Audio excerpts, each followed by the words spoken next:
নমস্কার বন্ধুরা, আপনাদের সবাইকে স্বাগত জানাই পুরাণ জ্ঞান চ্যানেলে। আজ আমরা জানব পশ্চিমবঙ্গের অন্যতম জাগ্রত শিব তীর্থ তারকেশ্বর মন্দিরের এমন কিছু অজানা ইতিহাস, রহস্য এবং অলৌকিক কাহিনী যা অনেক ভক্তই জানেন না। প্রতিদিন হাজার হাজার ভক্ত এখানে আসেন মহাদেবের আশীর্বাদ লাভের আশায়। বিশেষ করে শ্রাবণ মাসে লক্ষ লক্ষ কাভারিয়া গঙ্গার জল কাঁধে নিয়ে বাবা তারকনাথের মন্দিরে জল ঢালার জন্য আসেন। বাবা তারকনাথের মাথায় জল নিবেদন করেন। বিশ্বাস করা হয় এখানে আন্তরিক ভক্তি ভরে প্রার্থনা করলে মনস্কামনা পূর্ণ হয়। কিন্তু প্রশ্ন হলো, এই মন্দির কবে তৈরি হয়েছিল? কে প্রতিষ্ঠা করেছিলেন বাবা তারকনাথকে? কিভাবে আবিষ্কৃত হয়েছিল এই শিবলিঙ্গ? কেন এই স্থানকে এত জাগ্রত বলে মনে করা হয়? এই সমস্ত প্রশ্নের উত্তর লুকিয়ে রয়েছে কয়েকশো বছরের পুরনো এক বিস্ময়কর ইতিহাসে। প্রায় 1800 শতাব্দীর শুরুতে এই অঞ্চল ছিল ঘন জঙ্গলে ঢাকা। তখন এখানে কোনো বিশাল কোনো মন্দির ছিল না। লোকমুখে প্রচলিত আছে, একদিন এক গরু প্রতিদিন জঙ্গলের মধ্যে একটি নির্দিষ্ট স্থানে গিয়ে নিজে থেকেই দুধ ছড়িয়ে দিত। বিষয়টি দেখে গ্রামের মানুষ অবাক হয়ে যায়। কৌতূহলবশত সেই স্থান ঘুরে দেখা হয় যে মাটির নিচে রয়েছে এক স্বয়ম্ভু শিবলিঙ্গ। এই ঘটনাকেই বাবা তারকনাথের আবির্ভাবের অলৌকিক সূচনা বলে মনে করা হয়। কিন্তু এই শিবলিঙ্গের ওপর কিভাবে তৈরি হলো আজকের বিশাল তারকেশ্বর মন্দির? কে নির্মাণ করেছিলেন সেই মন্দির? আর সেই নির্মাণের পেছনেও রয়েছে এক রহস্যময় স্বপ্নাদেশ। চলুন তাহলে শুরু করি। বন্ধুরা, এতক্ষণ আমরা জানলাম তারকেশ্বর মন্দিরের আবির্ভাবের সূচনা। এবার জানব এই মন্দিরের নির্মাণের পেছনে রয়েছে কি রহস্যময় স্বপ্নাদেশ।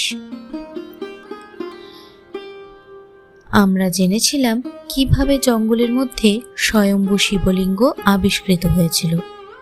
এইবার জেনে নেওয়া যাক কিভাবে গড়ে উঠল আজকের বিখ্যাত তারকেশ্বর মন্দির।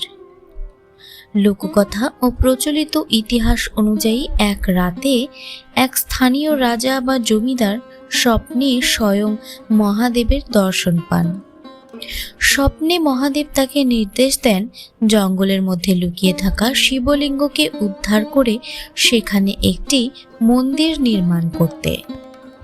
পরদিন সকালে তিনি লোকজন নিয়ে সেই স্থানে চলে যান। খোঁজাখুঁজির পর সত্যিই মাটির নিচে একটি শিবলিঙ্গ পাওয়া যায়। এরপর শুরু হয় মন্দির নির্মাণের কাজ। ঐতিহাসিক সূত্রে জানা যায় 1800 শতকের প্রথম ভাগে রাজা বিষ্ণুদাস এবং তার ভাই ভারমল্ল এই উদ্যোগে বর্তমান মন্দির প্রতিষ্ঠিত হয়। যদিও বিভিন্ন লোককাহিনীতে এই ঘটনাকে ঘিরে কিছু ভিন্ন বর্ণনাও পাওয়া যায়।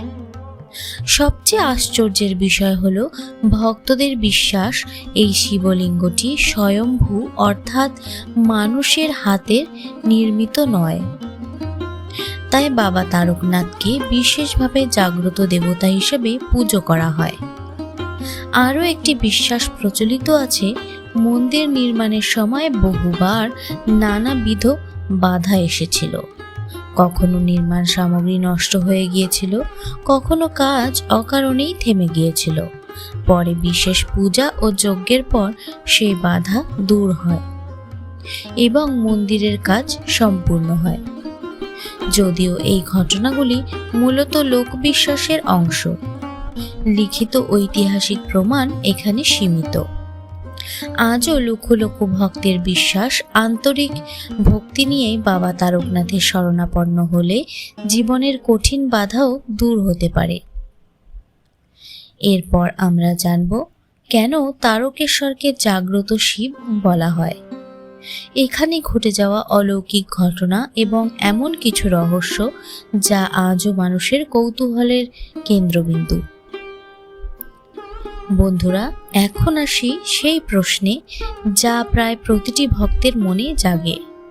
কেন বাবা তারকনাথকে জাগ্রত শিব বলা হয়? তারকেশ্বর মন্দিরে প্রতিদিন হাজার হাজার মানুষ নিজের মনের দুঃখ, কষ্ট এবং মনস্কামনা নিয়ে আসেন। বহু ভক্তের দাবি, আন্তরিক বিশ্বাস নিয়ে প্রার্থনা করার পর তাদের জীবনে আশ্চর্য পরিবর্তন এসেছে। কেউ কঠিন অসুস্থতা থেকে সুস্থ হয়েছেন বলে বিশ্বাস করেন, কেউ দীর্ঘদিনের বাধা কাটিয়ে সফলতা পেয়েছেন, আবার কেউ সন্তান লাভ বা পারিবারিক শান্তির আশীর্বাদ পেয়েছেন বলেও জানান। যদিও এসব অভিজ্ঞতা ব্যক্তিগত বিশ্বাসের বিষয় এবং এগুলোর কোনো বৈজ্ঞানিক প্রমাণ নেই, তবুও শতাব্দীর পর শতাব্দী ধরে এই বিশ্বাসী লক্ষ লক্ষ ভক্তকে তারকেশ্বরে টেনে নিয়ে আসে। বিশেষ করে শ্রাবণ মাসে এবং মহাশিবরাত্রিতে এখানে ভক্তদের ঢল নামে। গঙ্গা থেকে জল নিয়ে কাঁধে কাঁভার বহন করে বহু কিলোমিটার পথ হেঁটে এসে বাবা ভক্তরা তারকেশ্বরের মাথায় জল নিবেদন করেন। তাদের বিশ্বাস, এই ভক্তি ভরে করা পূজা মহাদেব অবশ্যই গ্রহণ করেন। আরও একটি প্রচলিত বিশ্বাস হলো, বাবা তারকনাথের কাছে কোনো কিছু চাইলে তার সত্যিকারের ভক্তি বা সৎ উদ্দেশ্যে চাইতে হয়। কারণ মহাদেব কেবল ইচ্ছা পূরণই করেন না, মানুষের কর্মেরও বিচার করেন। অনেক পুরোহিতের মতে এই মন্দিরে প্রবেশ করলেই এক অনন্য শান্তি অনুভব করা যায়। ঘণ্টার ধ্বনি, শঙ্খধ্বনি, ধূপের সুগন্ধ এবং হর হর মহাদেব ধ্বনিতে যেন সমগ্র পরিবেশ আধ্যাত্মিক শক্তিতে ভরে ওঠে। তবে তারকেশ্বর মন্দিরের ইতিহাস এমন একটা বিতর্কিত ঘটনা রয়েছে যা একসময় গোটা বাংলাকে আলোড়িত করেছিল। সেই ঘটনাটি আজও ইতিহাসের পাতায় বিশেষভাবে উল্লেখিত। এখন আমরা জানব তারকেশ্বরের বিখ্যাত এলোকেশী মহন্ত কাহিনী এবং সেই ঘটনার প্রকৃত ইতিহাস সম্পর্কে। বন্ধুরা, তারকেশ্বর মন্দিরের ইতিহাসে এমন একটি ঘটনা রয়েছে যা আজও ইতিহাসবিদ, সাহিত্যিক এবং সাধারণ মানুষের আলোচনার বিষয়। এটি হলো এলোকেশী মহন্ত কাণ্ড। 1873 সালে এক তরুণী এলোকেশী এবং তৎকালীন মঠের প্রধান মহন্ত মাধবগিরিকে ঘিরে একটি বিতর্ক সৃষ্টি হয়। অভিযোগ ওঠে যে মহন্ত ও এলোকেশীর মধ্যে অনৈতিক সম্পর্ক ছিল। খবর ছড়িয়ে পড়ার পর এলোকেশীর স্বামী নবীনচন্দ্র বন্দ্যোপাধ্যায় চরম ক্ষোভে স্ত্রীকে হত্যা করেন। পরে তিনি আদালতে বিচারের মুখোমুখি হন। এই ঘটনাটি শুধু আদালতেই সীমাবদ্ধ থাকেনি, তৎকালীন সংবাদপত্র, নাটক, বই, লোকগান এবং কালীঘাটের পটচিত্রে এটি ব্যাপকভাবে উঠে আসে। ফলে তারকেশ্বরের নাম সারা বাংলায় আরও পরিচিত হয়ে ওঠে। তবে একটি বিষয় পরিষ্কারভাবে মনে রাখা জরুরি, এই ঘটনা মন্দিরের আধ্যাত্মিক মাহাত্ম্য এবং বাবা তারকনাথের পূজার সঙ্গে সম্পর্কিত নয়। এটি কিছু ব্যক্তিকে ঘিরে ঘটে যাওয়া একটি ঐতিহাসিক ও সামাজিক ঘটনা মাত্র। তাই ভক্তরা আজও একই ভক্তি ভরে বাবা তারকনাথের পূজা করে থাকেন। লক্ষ লক্ষ মানুষ বিশ্বাস করেন বাবা তারকনাথ করুণাময় এবং সত্যিকারের ভক্তের ডাকে সাড়া দেন। এখন জানব তারকেশ্বর মন্দিরের কিছু অজানা তথ্য, স্থাপত্যের বৈশিষ্ট্য এবং এমন কিছু রহস্য যা অনেক দর্শনার্থীও জানেন না। বন্ধুরা, এবার জেনে নেওয়া যাক তারকেশ্বর মন্দিরের সম্পর্কে এমন কিছু তথ্য যা অনেকেই জানেন না। প্রথমেই বলি, এই মন্দিরটি বাংলার ঐতিহ্যবাহী আটচালা স্থাপত্য শৈলীতে নির্মিত। দূর থেকে দেখলেই এর গঠন শৈলী চোখে পড়ে। শত শত বছর পেরিয়ে গেলেও আজও মন্দিরটি তার ঐতিহাসিক সৌন্দর্য ধরে রেখেছে।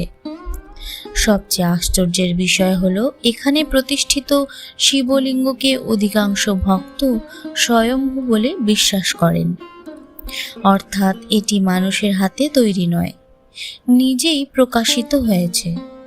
যদিও এই বিশ্বাস ধর্মীয় ঐতিহ্যের অংশ এবং এর ঐতিহাসিক বা বৈজ্ঞানিক প্রমাণ নিশ্চিত নয়।